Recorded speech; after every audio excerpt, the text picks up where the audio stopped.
I don't think there is a market for the long bonds. I think he realizes he's got to keep it short because he can't sell the long ones.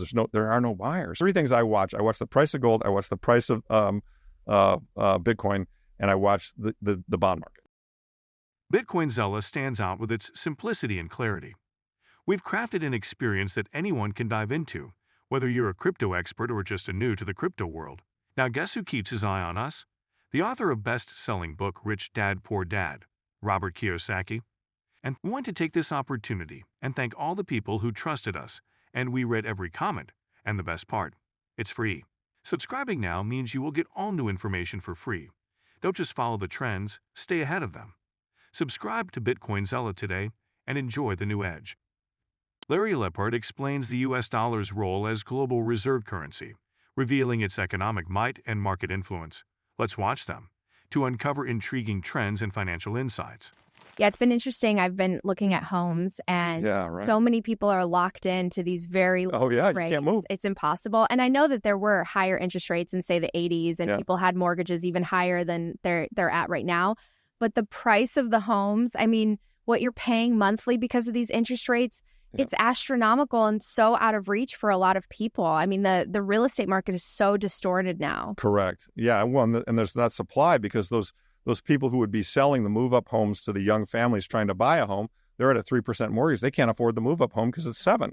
No, so people are waiting for it to come back down to that, and I just don't think it is. That all depends on how things unfold. I mean, if they unfold in the way I'm describing, where we have another crisis, you can be sure that they will take rates down. And Trump and Bissett, to their credit, I'm not sure how they're going to do it, but they have said they want lower interest rates. Now, okay, fine. And that may actually, and Groman even says, that may actually be called for. I mean, lower interest, but one thing is for sure, if they get lower interest rates, they're going to get more inflation because, today you're really not, I mean, that's the other thing. A book talks about how the inflation numbers are doctored, right? I mean, they're a joke, right? I mean, we all know inflation's not 3%. I mean, I go to the supermarket, right? I mean, go look at your car insurance bill. Look at anything. It's not 3%. Look at your health care. So, eventually, and these are the three things I watch. I watch the price of gold, I watch the price of Bitcoin, and I watch the bond market. Mm-hmm. And so what, we'll know there's a problem if the 10-year goes over 5%.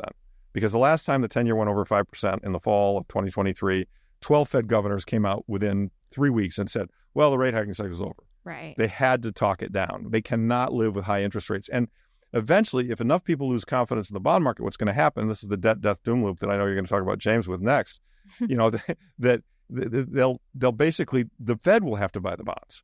And that's third world behavior. That's printing money to pay for your debt. Right. And you start down that path, and pretty soon the entire bond market is going to look at the Fed and say, sold to you.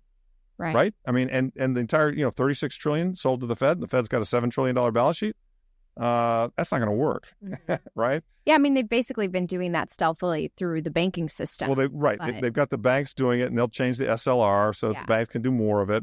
And the reverse repo game, Yellen played that like a fiddle. I mean, Yellen and Biden left the new administration with just a big pile of shit. I mean, and I really applaud what the new administration is trying to do in terms of looking out for America first and not the bond market first and not Wall Street first. I mean, looking out for blue-collar workers because they're the people who've been screwed. But, how he's going to play these cards, it's tough. Bitcoin faces a critical week as it risks closing below the key $82,000 support level, potentially triggering over $1.13 billion in cumulative leveraged long liquidations. Investor sentiment has been shaken by disappointment over the U.S. strategic Bitcoin reserve. The reserve, stemming from an executive order signed by President Trump, uses forfeited cryptocurrency instead of actively buying Bitcoin, leaving many investors expecting stronger institutional support. As a result, the market has reacted negatively, dampening price momentum. Amid global trade concerns and mixed macroeconomic signals, Bitcoin's technical indicators, including a low relative strength index, hint that the asset is oversold. This combination of regulatory actions and economic uncertainties has left the market in a state of flux. The coming week will be crucial, as a close above $82,000 may signal renewed investor confidence, while a drop below could spark significant volatility and deeper market corrections. How do we get more people who understand Bitcoin into positions of power that actually make an impact? Because even when you talk about Judy Shelton in the book, right? Yes. I mean, she's ostracized. Anyone that talks about Bitcoin is shoved aside, or sound money in general. Yeah. And people, I mean, I've been kind of disappointed in the fact that Treasury Secretary Bessent has criticized Janet Yellen on issuing everything on the front end, and now he's doing the same thing. So it seems like when you get into power, do you just kind of look at the books and say, well, I have to keep this going? Possibly. I mean, I think that's what I think. I think it was easy to criticize on the outside. I think now that he's in there, and this is what Luke has said, and I agree with him. I don't think there is a market for the long bonds. I think he realizes he's got to keep it short because he can't sell the long ones. There are no buyers. I mean, look, in my opinion, we are in a sovereign debt crisis. We are at the cusp of the gradually turning into suddenly phase, and the two best data points to support that are that in the U.S. Treasury bond used to be the base layer of the financial system for years. It was a safe place to put money. It wasn't going to get debased and you earned a yield. Okay. Since 2020, in Treasury bond terms, gold is up 200%, Bitcoin is up 2,000%. That, to me, those are canaries sitting there keeling over in the coal mine that, like, we got a problem here.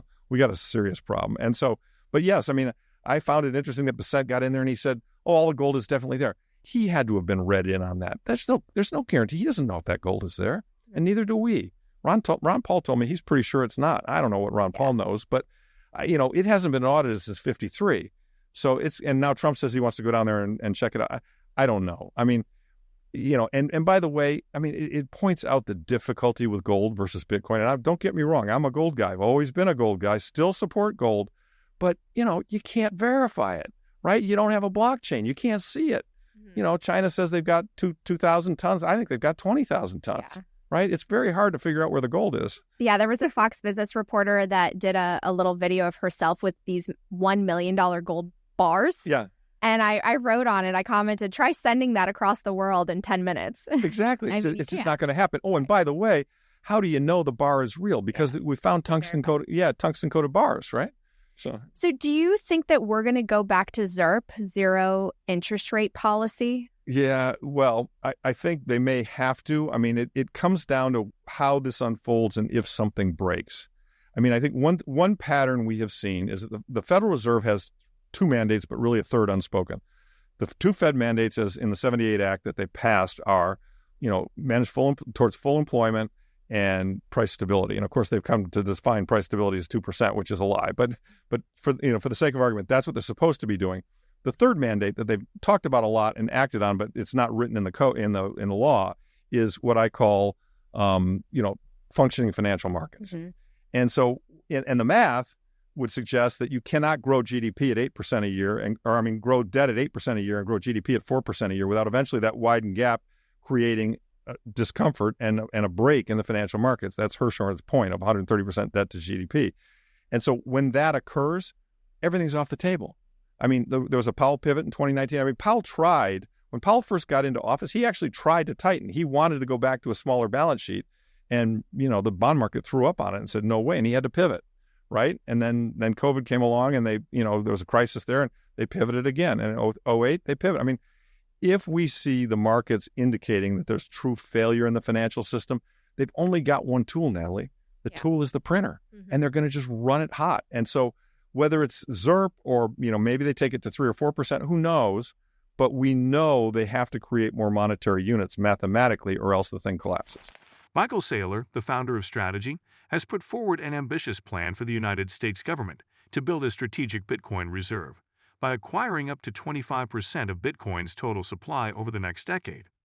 Saylor's proposal suggests that between 2025 and 2035, the U.S. should make daily, programmatic purchases of Bitcoin, eventually holding nearly 5.25 million BTC by the time 99% of all Bitcoin is issued.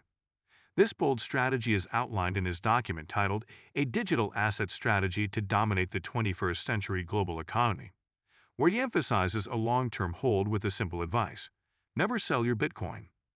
At the White House Crypto Summit, Saylor presented his ideas to President Donald Trump, government officials, and global crypto leaders. He explained that following a consistent buying approach could generate a steady and massive revenue stream for the nation. According to his projections, the strategic Bitcoin reserve might generate over $10 trillion annually by 2045, potentially easing the national debt and providing a perpetual source of prosperity for Americans.